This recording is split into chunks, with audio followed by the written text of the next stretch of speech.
அனைவருக்கும் வணக்கம். இன்னைக்கு நம்ம தமிழ்ல ரீசெண்டா ரிலீஸ் ஆயிருக்க விஜய் ஆண்டனியோட பிச்சைக்காரன் 2 படத்தோட கதையை பத்தி தான் பார்க்க போறோம். சோ வீடியோக்குள்ள போறதுக்கு முன்னாடி நம்ம சேனலுக்கு நீங்க புது விவரா இருந்தீங்க அப்படின்னா மறந்துடாம சப்ஸ்கிரைப் பண்ணி நம்ம சேனலுக்கு ஒரு சப்போர்ட்டை கொடுங்க. இந்த படத்தோட ஸ்டார்டிங்லயே அரவிந்த் அப்படின்ற ஒரு நபரை தான் காமிக்கிறாங்க. அவர் தன்னோட வீட்டுல அவரோட வேலைகள் எல்லாத்தையும் பார்த்துக்கிட்டே இருக்கும்போது ஒரு எலி ஒண்ணு இருக்கும், அதை பிடிச்சி பாக்குறாரு. அப்போ அவரோட அப்பா ஞாபகம் வராரு. சின்ன வயசுல இவர் கண்ணு முன்னாடியே பாத்தீங்கன்னா தூக்கிட்டு தற்கொலை பண்ணிட்டு இருப்பாரு. அந்த விஷயங்கள் எல்லாம் அவர் ஞாபகத்துக்கு வர அப்படியே கட் பண்ணி பிரசன்ட்ல காமிக்கிறாங்க. டிவி முன்னாடி போய் உட்கார்றாரு. அங்க இருக்க ஒரு டாக்டர் பாத்தீங்கன்னா இந்த உலகத்துல எவ்வளவு டெக்னாலஜி வளர்ந்துருச்சு, இப்போ நாம கண்டுபிடிக்கிற விஷயங்கள் எல்லாமே அடுத்த தலைமுறைக்கு கண்டிப்பா ஒரு பாடமா இருக்கும். அதே போலதான் இப்போ இந்த விஷயமோ அப்படின்ற மாதிரி ஒரு விஷயத்தை ரிவீல் பண்றாரு. அது என்ன அப்படின்னா உடம்புல இருக்க எல்லா பாகங்களையும் அறுவை சிகிச்சை செஞ்சு மாத்துற மாதிரி மனுஷனோட மூளையை மாத்த முடியும். ஒரு நபரோட உடம்பு இறந்து போனதுக்கு அப்புறமா அவரோட மூளையை எடுத்து வேற ஒருத்தருக்கு வைக்கிறது மூலயமா இறந்து போற நபரையே நம்ம உயிரோட கொண்டு வரலாம். இந்த விஷயங்கள்லாம் இருந்தது அப்படின்னா காந்தி, நேதாஜி அப்படின்ற மாதிரி நிறைய பேரோட மூளைகளை நம்ம பயன்படுத்திக்கிட்டு இருக்கலாம் அப்படின்ற மாதிரி சொல்ல இதை கேட்டுக்கிட்டே இருந்த நபரும் நீங்க சொல்றது எல்லாமே ஓகே தான், இது நல்லவங்க கையில பட்டுச்சுன்னா ஓகே, இதுவே ஒரு கெட்டவங்க கையில மாட்டுச்சுன்னா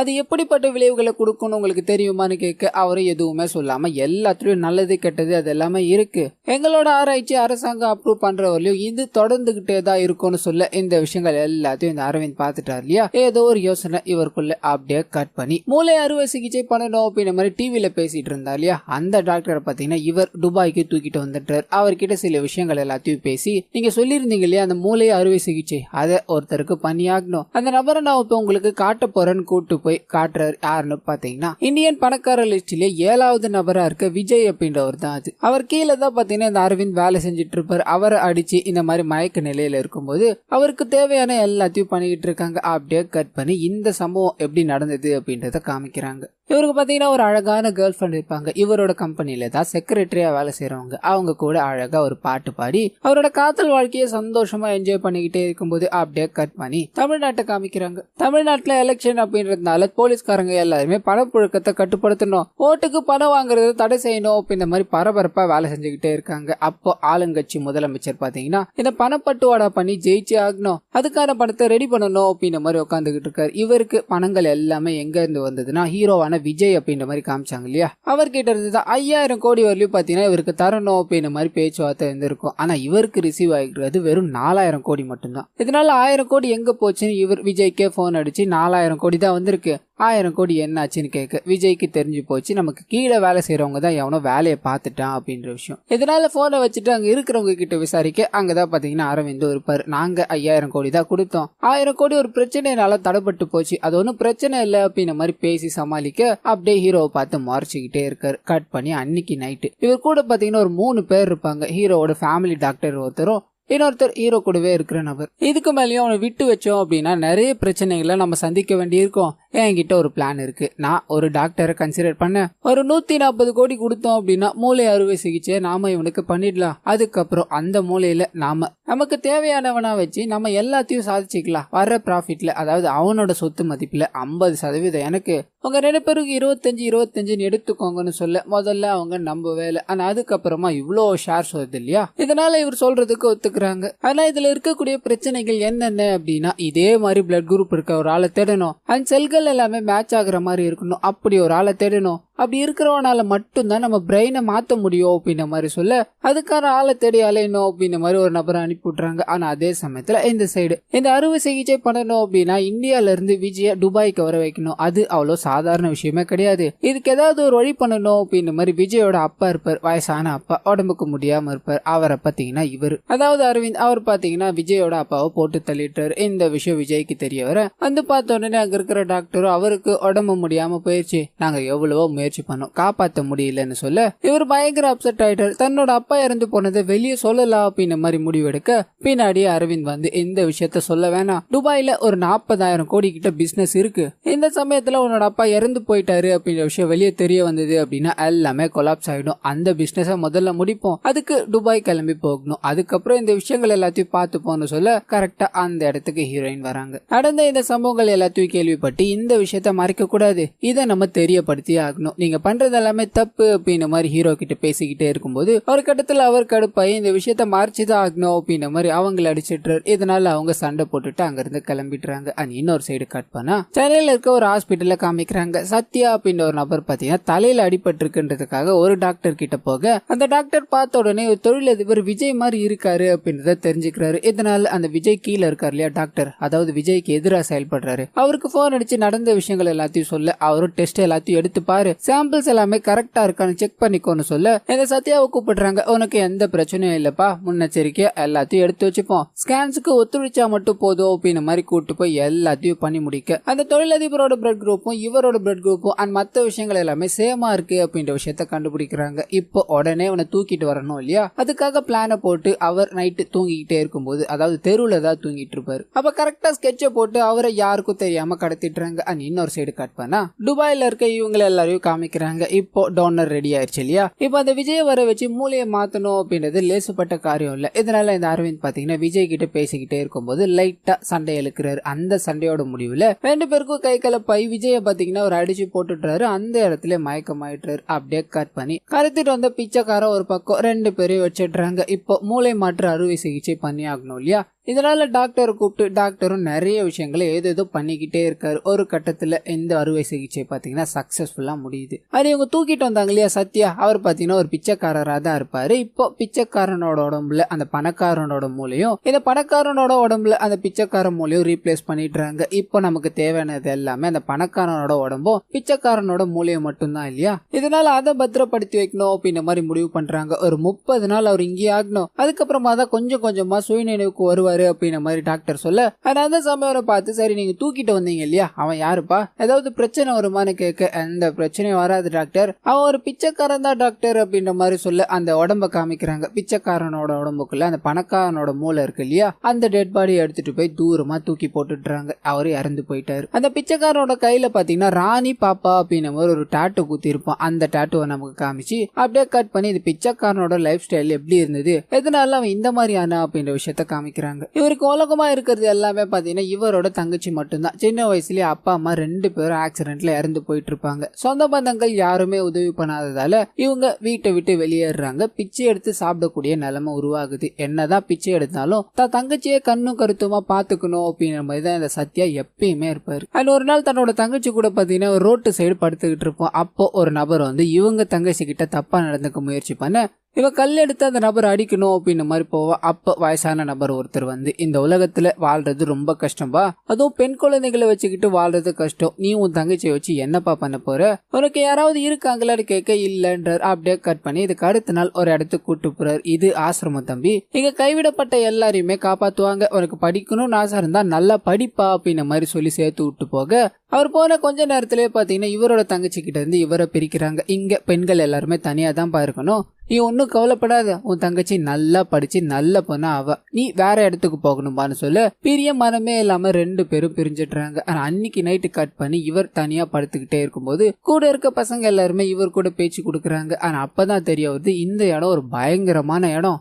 இங்க எல்லா பசங்களையும் வித்துருவாங்க அப்படின்றது, அதுவும் பெண் குழந்தைகள் அப்படின்றதுன்னா எதோ பண்ணுவாங்க அப்படின்ற மாதிரிலாம் சொல்ல இவருக்கு ரொம்ப பயமாயிடுது. தான் தங்கச்சி ஏதாவது பண்ணிடுவாங்களோ அப்படின்ற மாதிரி. இதுக்கு அடுத்த நாள் விட்டான் இல்லையா ஒரு வீட்டுல, அந்த வீட்டு முன்னாடி போய் கதவை தட்டிக்கிட்டே இருக்க யாரும் ரெஸ்பான்ஸ் பண்ற மாதிரி தெரியல. அண்ட் உள்ள இருக்கிறவங்களும் அந்த பையன் வந்து பிரச்சனை கொடுக்கறான்னு போலீஸ்க்கு போன் அடிக்க போலீஸ் இவங்களோட ஆள் தான் வந்து எரடா பண்ற அப்படின்ற மாதிரி அந்த பையன் அடிச்சு பாக்கெட்ல எல்லாம் செக் பண்ணி பார்க்க ஒரு போதை பொருள் இருக்கிறத பாக்குறாங்க. போதை பொருளாடா கடத்துற, உன்னை என்ன பண்ற பாருடா அப்படின்ற மாதிரி ஜீப்ல வச்சு இழுத்துட்டு போய்கிட்டே இருக்க இவங்களோட தங்கச்சி அங்க வேகமா ஓடி வந்துகிட்டே இருக்காங்க. தன் தங்கச்சி கிட்ட பேசி ஆகணும் அப்படின்ற மாதிரி வாழ்ந்துகிட்டே இருக்கு. ஆனா போலீஸ் ஜீப் நிக்கிற மாதிரியே தெரியல. தான் தங்கச்சி கண்ணு முன்னாடியே இருந்தும் அவங்க கிட்ட பேச முடியாம அங்கிருந்து அப்படியே போயிடுறான். கட் பண்ணி இவரை சிறுவர் சீர்திருத்த பள்ளியில போட்டுடுறாங்க. அங்கேயும் பாத்தீங்கன்னா தன்னோட தங்கச்சி நினைவால இவரால் ஒரு நாள் கூட இருக்க முடியல. டெய்லி ஏதாவது பண்ணி அங்கிருந்து தப்பிச்சு போகணும் அப்படின்ற மாதிரி ட்ரை பண்ண காலை உடச்சுக்கிட்டு வந்துட்டாரு. இதை பார்த்து அங்க இருக்க ஒரு ஆபீசரும் உனக்கு என்னடா ஆச்சு, எதனால இந்த மாதிரி பண்ற அப்படின்ற மாதிரி விசாரிக்க அவன் நடந்த விஷயங்கள் எல்லாத்தையும் சொல்றான். என்னோட தங்கச்சியை நான் பார்த்தாக்கணும், அவ ஆபத்துல இருக்கா அப்படின்ற மாதிரிலாம் சொல்ல அடுத்த நாளே இவர் அட்ரஸ் எல்லாத்தையும் வாங்கிட்டு அங்க போய் பார்க்க அந்த இடத்துல யாருமே இல்ல அப்படின்ற விஷயம் தெரிய வருது. இதனால மனசு உடைஞ்சு போயிடுறான். பயங்கர வழியில இருக்கும்போது கட் பண்ணி ஒரு 10 வருஷம் கழிச்சு காமிக்கிறாங்க. சிறுவர் சீர்திருத்த பள்ளியில இருந்து ரிலீஸ் ஆகுறான், எந்த தப்பு பண்ணக்கூடாது அப்படின்ற கண்டிஷன்ல தான் அனுப்புவாங்க. ஆனா வெளியே வந்த உடனே தான் தங்கச்சியை தாங்கிட்ட இருந்து பிரிச்சு ஏமாத்தினாங்க இல்லையா, அவங்கள போய் பாக்குறான். கையில ஒரு கல் இருக்கும், அந்த கல் எடுத்து அவங்கள கொடூரமா சாகடிக்க மறுபடியும் ஜெயில போட்டுறாங்க. அப்படியே கட் பண்ணி பல வருஷம் கழிச்சு காமிக்கிறாங்க. பண்ண கொலைக்கு தண்டனை எல்லாத்தையும் அனுபவிச்சுட்டு வெளியே வர்றாரு. தான் தங்கச்சி ஞாபகார்த்தமா இருக்கிறது ஒரே ஒரு போட்டோ, அதுவும் பாத்தீங்கன்னா வரைஞ்சதா தான் இருக்கும். இந்த போட்டோ வச்சு தான் தங்கச்சியை கண்டுபிடிக்கணும் அப்படின்றதுக்காக வெளியே வந்த உடனே எங்கெங்கயோ போட்டோ கொடுத்து என்னென்னமோ ட்ரை பண்ணி பாக்குறாரு. ஒன்னும் விளங்கல. தான் தங்கச்சி கிடைக்க மாட்டாளா அப்படின்ற மாதிரி அப்செட்ல இருக்கும்போதுதான் அங்க இருக்கிற பிச்சைக்காரங்க இவருக்கு உதவ ஆரம்பிக்கிறாங்க. அவங்க கூட சேர்ந்து தேட ஆரம்பிக்க அப்பதான் இவருக்கு தலையில அடிபட்டு ஹாஸ்பிட்டல் போறாரு. அங்க இருக்க எல்லாருமே செக் பண்ணிட்டு வராது தொழிலதிபர் மாதிரி இருக்காரு அப்படின்ற விஷயத்த பாஸ் பண்ண அவங்களும் மயக்க மருந்து அடிச்சு இவரை கடத்தி கூட்டு போயிட்டு இருப்பாங்க. இதுதான் இவரோட பிளாஷ்பேக். இந்த பிளாஷ்பேக் முடியும் போது மயக்கத்துல இருந்த இவரு கண் முழிக்கிறாரு. உடம்பெல்லாம் பயங்கரமா வலிக்கும். இவரோட உடம்பெல்லாம் ஏதோ மாற்றம் அடைஞ்ச மாதிரி இருக்கும். கண்ணாடியை பாக்குறாரு, ஒன்னும் புரியல. இவர் கண் முழிச்சிட்டாரு அப்படின்ற விஷயத்த தெரிஞ்ச உடனே அங்க இருக்கிற டாக்டர் எல்லாரும் வந்து இதை செக் பண்ணி பாக்குறாங்க.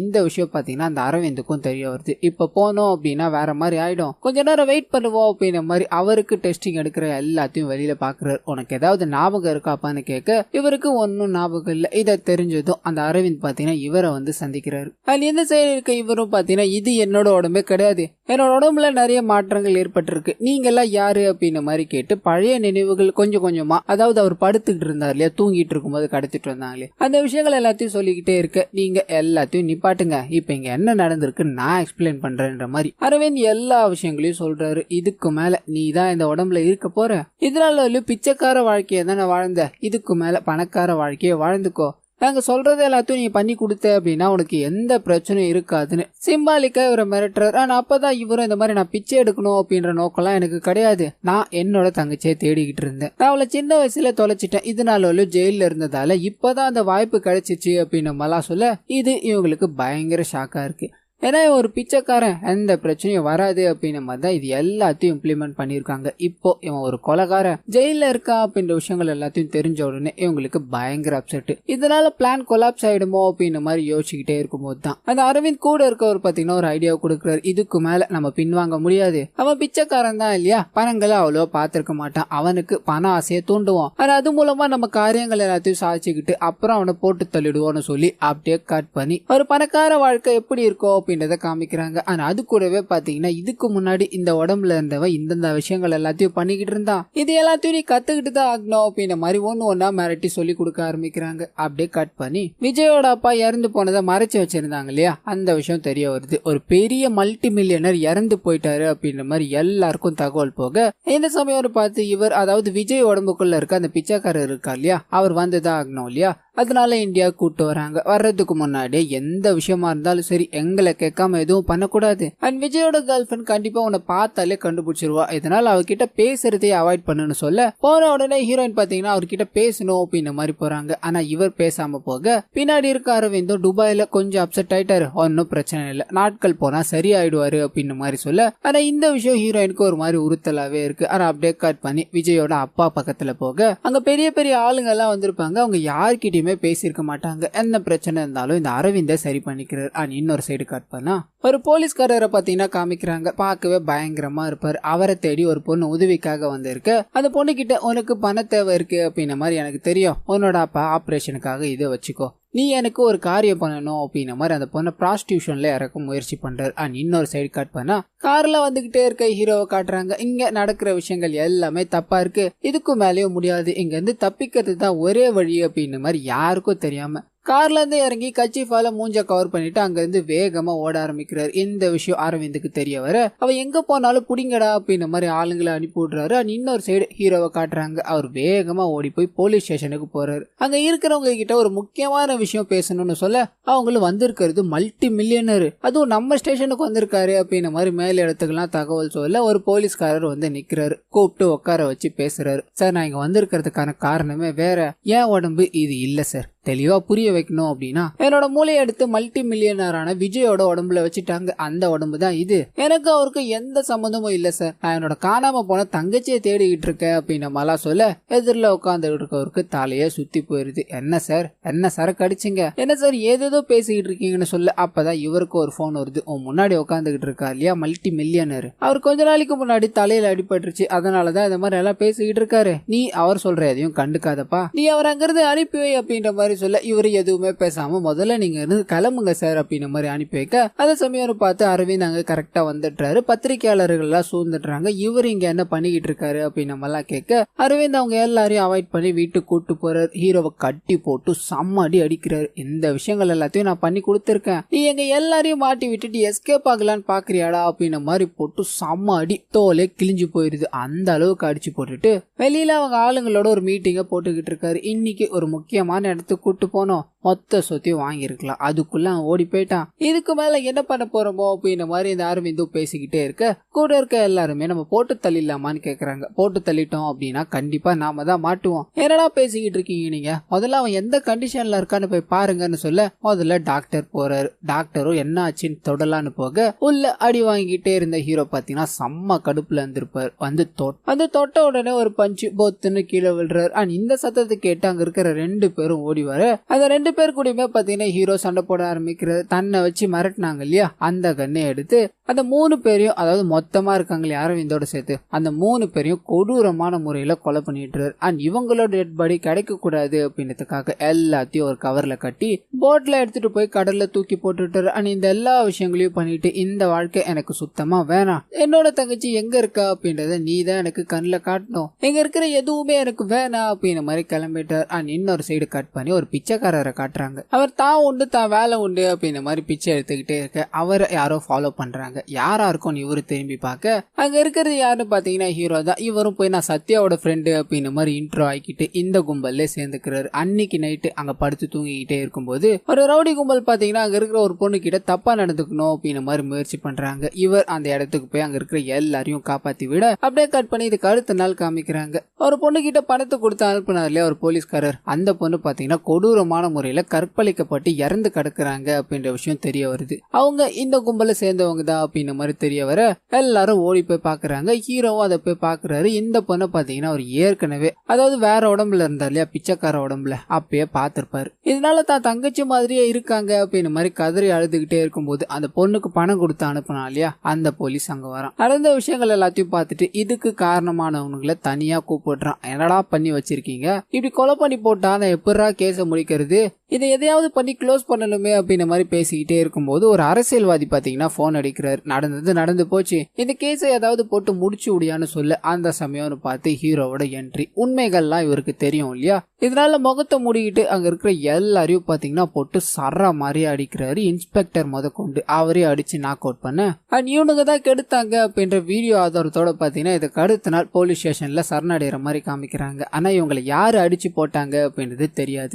கம்ப்ளைண்ட் கொடுக்கணும் அப்படின்ற மாதிரி ஹீரோவும் அவங்க கூட இருக்க எல்லாரும் போக அங்க இருக்கிற போலீஸ் ஆபீசரும் கம்ப்ளைண்ட் எழுதணும் அப்படின்ற மாதிரி எஃப்ஐஆர் காப்பியை கொடுக்கிறாரு. அது எழுதிக்கிட்டே இருக்கும்போது அரசியல்வாதி கிட்ட இருந்து மறுபடியும் போன், இந்த எஃப்ஐஆர் போடாத, எதுவா இருந்தாலும் நான் பாத்துக்கிறேன்னு சொல்ல எஃப்ஐஆர் தடுத்து நிறுத்துறாரு. இந்த பிரச்சனையை அவங்களே பாத்துப்பாங்க, பிச்சைக்கார கூட்டம் தானே நீங்க, முதல்ல வெளியே போங்க அப்படின்ற மாதிரி அடிச்சு துரத்திட்டுறாங்க. ஆனா அந்த சமயம்னு பார்த்து அந்த அரசியல்வாதி அங்க வந்து எவன்டா கேஸ கொடுத்தது, இவனுக்கு மேல கேஸ போட்டுருவியாடா அப்படின்ற மாதிரி போலீஸ்காரரை மிரட்டிக்கிட்டே இருக்கு. அந்த போலீஸ்காரரும் இவருக்கு பணிஞ்சு பேசிக்கிட்டு இருக்காரு. இதனால ஹீரோக்குள்ள பயங்கரமான எண்ணங்கள் தோன்ற ஆரம்பிக்குது. இதுக்கு மேல முடியாது, இந்த பணக்கார வாழ்க்கை வேணாம் அப்படின்ற மாதிரி தான் நாம இங்க வந்தோம். ஆனா இங்க கிடைக்கிற ஜஸ்டிஸ வச்சு ஒண்ணுமே பண்ண முடியாது. அந்த ஜஸ்டிஸ் வாங்கணும் அப்படின்னா இந்த பணக்கார வாழ்க்கை தேவைப்படுது அப்படின்ற மாதிரி பணக்கார வாழ்க்கையில தான் முதலமைச்சர் வரையும் லிங்க் இருக்கு இல்லையா. முதலமைச்சருக்கு போன் பண்ணி நடந்த விஷயங்கள் எல்லாத்தையும் சொல்ல அவர் பாத்தீங்கன்னா அந்த விஷயத்தை அப்படியே கேரி ஃபார்வர்ட் பண்ணி கமிஷனர் முத கொண்டு கமிஷனர்ல இருந்து இந்த போலீஸ் ஸ்டேஷன் வரையும் வருது. இதுக்கு மேல இந்த பிரச்சனை பெருசாக கூடாது, சிஎம்ஏ சொல்லிட்டாரு அப்படின்ற மாதிரி அந்த நபர்கள் எல்லாத்தையும் ரிலீஸ் பண்ணாம அரெஸ்ட் பண்றாங்க. ஆனா அந்த சமயம் பார்த்து ஹீரோட என்ட்ரி,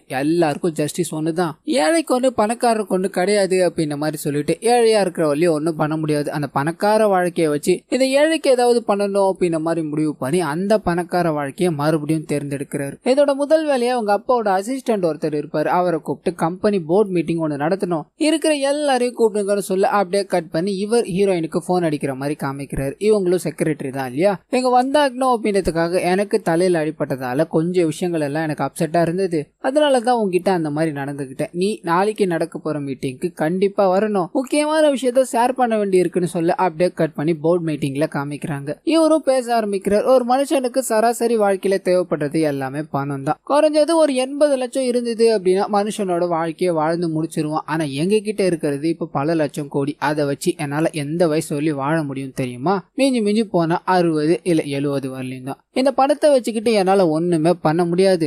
இந்த பணத்தை வச்சு என் அப்பாவையும் என்னால காப்பாற்ற முடியாம தான் போயிருச்சு இல்லையா? இதனால நான் ஒரு முடிவு எடுத்திருக்கேன். உணவு இல்லாம ரொம்ப கஷ்டப்படுற, அதாவது ஏழ்மையில இருக்க எல்லாருக்குமே யாரும் எதிர்பார்க்காத விலையில மலிவு விலையில என்னால முடிஞ்ச அளவுக்கு பொருட்களை தரப்போறேன் அப்படின்ற மாதிரி ஒரு தீர்மானத்தை சொல்ல அங்க இருக்கிற எல்லாருமே நிறைய அப்ஜெக்ஷன் சொல்லி இது நடக்கவே நடக்காது, எப்படி சாத்தியம் அப்படின்ற மாதிரி பேசிக்கிட்டே இருந்தாலும் ஆனா இவரோட முடிவு உறுதியானது அப்படின்ற மாதிரி ஒரு அக்ரிமெண்ட்ல சைனையும் போட்டுட்டாரு. ஆனா அப்படியே கட் பண்ணா ஹீரோயினுக்கும் அங்க இருக்கிற அந்த அசிஸ்டன்ட்டுக்கும் பாத்தீங்கன்னா ஒரு சின்ன டவுட் ஏற்பட ஆரம்பிக்குது. ஏன்னா இதுக்கு முன்னாடி இருக்கிறவரையும் அவர் லெஃப்ட் ஹேண்ட்ல தான் சைன் பண்ணிட்டு இருப்பாரு, இந்த சம்பவத்துல ரைட் ஹேண்ட்ல சைன் பண்ணிருப்பாரு. இந்த விஷயத்தை யாருக்கும் சொல்லாம அவங்களுக்குள்ளேயே மறைச்சிக்க அப்படியே கட் பண்ணி ஊர் முழுக்க இவர் கொண்டு வந்த சீமை பத்தி பேச ஆரம்பிக்கிறாங்க. இதுக்கு ஆன்டி பிகிலி அப்படின்ற மாதிரி பேரை வச்சிருப்பாரு. இதோட அர்த்தம் பாத்தீங்கன்னா யாருக்கும் தெரியாது. மக்களை காப்பாற்றணும், அதாவது மக்களுக்கு உதவணும் அப்படின்றதுக்காக இந்த ஸ்கீம் அவர் உபயோகப்படுத்தி இருக்காரு. இந்த ஸ்கீமை பத்தி அவர் வெளியீட்டு விழால தான் சொல்லுவாரு அப்படின்ற மாதிரி பரபரப்பா பேசிக்கிட்டே இருக்க அந்த வெளியீட்டு விழா வருது. மக்கள் கோடி கணக்குல திரண்டு இருப்பாங்க. அவங்க எல்லாரும் முன்னாடி ஒரு பேச ஆரம்பிக்கிறாரு. ஆன்டி பிகிலி அப்படின்றது நீங்க எதோ நினைச்சுக்கிட்டு இருப்பீங்க இல்லையா? அதெல்லாம் கிடையாது. பணக்காரங்களா இருக்காங்க இல்லையா, பணம் பத்தாதுன்னு ஏழை மக்கள் கிட்ட இருந்து சுரண்டிக்கிட்டே இருப்பாங்களே, அததான் ஆன்டி பிகிலி அப்படின்ற மாதிரி நான் சொல்றேன். கஷ்டப்படுறவ கஷ்டப்பட்டுக்கிட்டே இருக்கான், பணக்காரன் ஆகிட்டே தான் இருக்கான். இதை உடைக்கணும் அப்படின்றதுக்காக தான் இந்த நான் கொண்டு வந்திருக்கேன். இது மூலமா மக்கள் எல்லாருமே கண்டிப்பா பயன்பெறுவாங்க நினைக்கிறேன் அப்படின்ற மாதிரி ஒரு பெரிய ஷாப்பிங் மால் மாதிரி இருக்கும். அதை ஓபன் பண்றாரு. அதுல பாத்தீங்கன்னா மக்களுக்கு தேவையான எல்லாமே இருக்கும், மலிவு விலையில இருக்கும். அதை ஓபன் பண்ண உடனே பாத்தீங்கன்னா இது வரையும் ஷாப்பிங் மாலே பார்க்காத மனுஷங்க எல்லாருமே பயங்கர சந்தோஷத்தோட உள்ள போறாங்க. மலிவு விலையில வேற பொருட்கள் இருக்கு இல்லையா? இதனால அந்த பொருட்களை எடுத்து அதை எல்லாத்தையும் நுகர்வு செஞ்சுக்கிட்டு சந்தோஷப்பட்டுக்கிறாங்க. அண்ட் இந்த விஷயத்த பார்த்து ஹீரோவும் அவர் கூட இருக்க ஹீரோயினும் அவரோட அசிஸ்டன்டும் பார்த்து சந்தோஷப்பட்டுக்கிறாங்க. அண்ட் இந்த விஷயம் பாத்தீங்கன்னா சிஎம்க்கு தெரிய வருது. அதே சமயத்துல இந்த விஷயம் இன்னொருத்தருக்கும் பாத்தீங்கன்னா சந்தேகத்தை கொடுக்குது. அதாவது ஹீரோ போலீஸ் ஸ்டேஷனுக்கு போய் நடந்த விஷயங்கள் எல்லாத்தையும் சொல்லி நான் இந்த ஆளே கிடையாது, பிரெயினை மாத்திட்டாங்க அப்படின்ற மாதிரி சொன்னார் இல்லையா? அவர் ஸ்ட்ரைட்டா வந்து ஹீரோவே பாக்குறாரு. நீங்க அன்னைக்கு சொன்னீங்க இல்லையா, அந்த விஷயங்கள் எல்லாமே ஏதோ உண்மையாகிற மாதிரி கனெக்ட் ஆகிக்கிட்டே இருக்கு.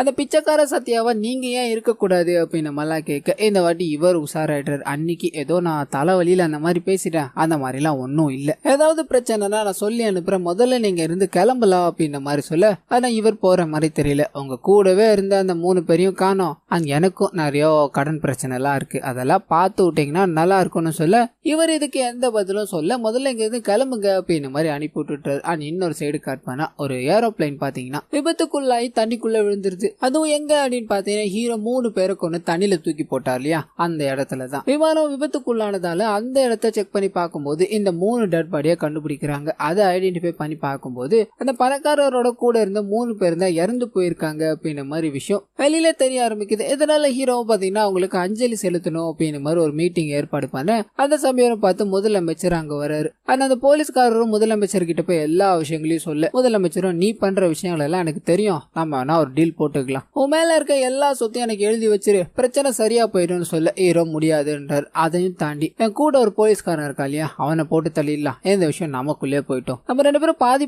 எடுத்துக்கலாமான்னு கேட்க அப்பயும் ஹீரோ முடியாதுன்றாரு. கூட வந்தவங்களை ஏன் சார் இப்படி பண்றீங்க, வாழ வச்சு பழகுங்கன்னு சொல்ல இந்த விஷயத்த அந்த போலீஸ்காரர் கேட்டு திருந்திட்டுறாரு. ஹீரோ பக்கம் லைட்டா சரிய ஆரம்பிக்கிறாரு. ஆனா இந்த சைடு முதலமைச்சர் எதுவுமே தர முடியாது அப்படின்ற மாதிரி அனுப்பி விட்டுட்டார் இல்லையா, கடுப்புல பெரிய பிளான போட்டுக்கிட்டே இருக்க இன்னொரு சைடு ஹீரோ பாத்தீங்கன்னா இதுக்கு மேலேயும் போக கூடாது, இதுக்கு முற்றுப்புள்ளி வச்சாக்கணும் அப்படின்ற மாதிரி தன்னோட ஷேர்ஸ் எல்லாத்தையுமே பாத்தீங்கன்னா இவரோட காதல் இருக்காங்க இல்லையா அவங்க மேல எழுதி வைக்கணும் அப்படின்ற மாதிரி முடிவு பண்றாரு. அண்ட் இவர் உண்மையான ஆள் கிடையாது, நான் ஒரு பிச்சைக்காரன் தான், எனக்கு இது எதுவுமே தேவை கிடையாது அப்படின்ற மாதிரி எல்லா விஷயங்களையும் புட்டு வச்சிரு. அதை அப்படியே கட் பண்ணி முதலமைச்சர் வேலையை பார்த்து விட்டுறாரு. அந்த 3 பேரையும் இவன் தான் கொன்னா. அது மட்டும் இல்லாம பிரெயின் எல்லாத்தையும் மாத்தி ஆள் மாறாட்டம் கொண்டு எல்லா பெரிய வேலைகளையும் பண்ணிருக்கான்னு சொல்ல இவரை அரெஸ்ட் பண்றாங்க. மக்கள் எல்லாருமே பாத்தீங்கன்னா இவர் பண்ண நல்லதுக்காக இவர் பக்கம் நின்றுகிட்டே இருக்க கோர்ட்டு கூட ஆரம்பிக்குது. அண்ட் ஹீரோவை தோக்கடிக்கணும் அப்படின்றதுக்காக முதலமைச்சர் பாத்தீங்கன்னா ஒரு வக்கீல ஏற்பாடு பண்ணிருப்பாரு. அதாவது அந்த இறந்து போன விஜய் இருக்காரு இல்லையா பணக்காரர், அவருக்கு ஒரு சொந்தக்கார பையன் இருந்ததாகவும் அந்த பையனுக்கு தான் சொத்து எல்லாமே போகணும் கொடுக்கணும் அப்படின்ற மாதிரி வாதாடி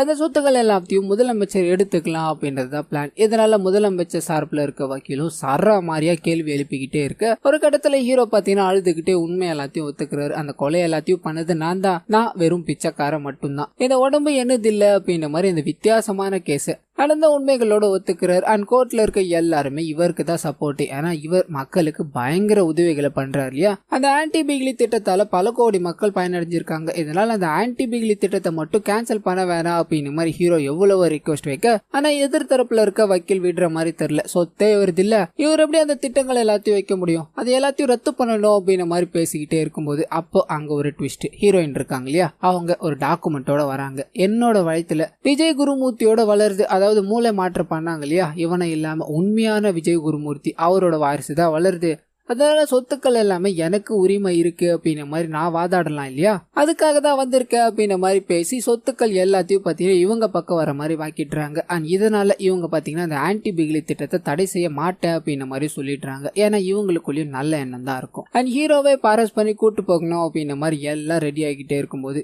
ஹீரோக்கு எதிராக நின்னா அதுக்கப்புறமா ஹீரோ பக்கம் திரும்பினார் இல்லையா அந்த போலீஸ்காரர், அவரை காமிக்கிறாங்க. இதனால நான் நிறைய பாவம் பண்ணிட்டேன், உங்களுக்காக இப்போ ஒரு நல்லது பண்ணணும்னு நினைக்கிறேன் அப்படின்ற மாதிரி ஒரு லேடியை கூட்டு வந்து முன்னாடி நிறுத்துறாரு. அது யாருன்னு பாத்தீங்கன்னா ஹீரோ சின்ன வயசுல காணாம போய் இவ்வளோ நாள் தேடிக்கிட்டு இருக்காரு இல்லையா, அவரோட தங்கச்சி. கையில பாத்தீங்கன்னா இவங்களோட அண்ணன் பேரை டாட்டு குத்திருப்பாங்க. அதை பார்த்த உடனே அவர் போய் கட்டி பிடிச்சி அழுவ. அப்பதான் இவங்களோட தங்கச்சிக்கு கல்யாணம் ஆயிருச்சு, அந்த ஒரு குழந்தை இருக்கு அப்படின்ற விஷயத்தையும் பாக்குறாங்க. கல்யாணமானவருக்கு பாத்தீங்கன்னா கால் இருக்காது. இதை பார்த்து தன் தங்கச்சியோட குணத்தை புரிஞ்சுக்கிறார். தன்னோட ஃபேமிலியை சந்தோஷமா கட்டி பிடிச்சிட்டு தான் தப்ப எல்லாத்தையும் உணர்ந்துகிட்டு ஜெயிலுக்கு போகணும் அப்படின்னு மாதிரி கிளம்புறாரு. அண்ட் இதோடவே பாத்தீங்கன்னா இந்த படத்தை முடிக்கிறாங்க. சோ கண்டிப்பா இந்த படம் உங்க எல்லாருக்கும் பிடிச்சிருக்கோம் அப்படின்ற மாதிரி நம்புறேன். இதே மாதிரி நிறைய மூவிஸ் அண்ட் சீரிஸோட எக்ஸ்பிளனேஷன் நீங்க பார்க்கணும்னு ஆசைப்பட்டீங்கன்னா மறந்துடாம நம்ம சேனலை சப்ஸ்கிரைப் பண்ணி சப்போர்ட் பண்ணுங்க.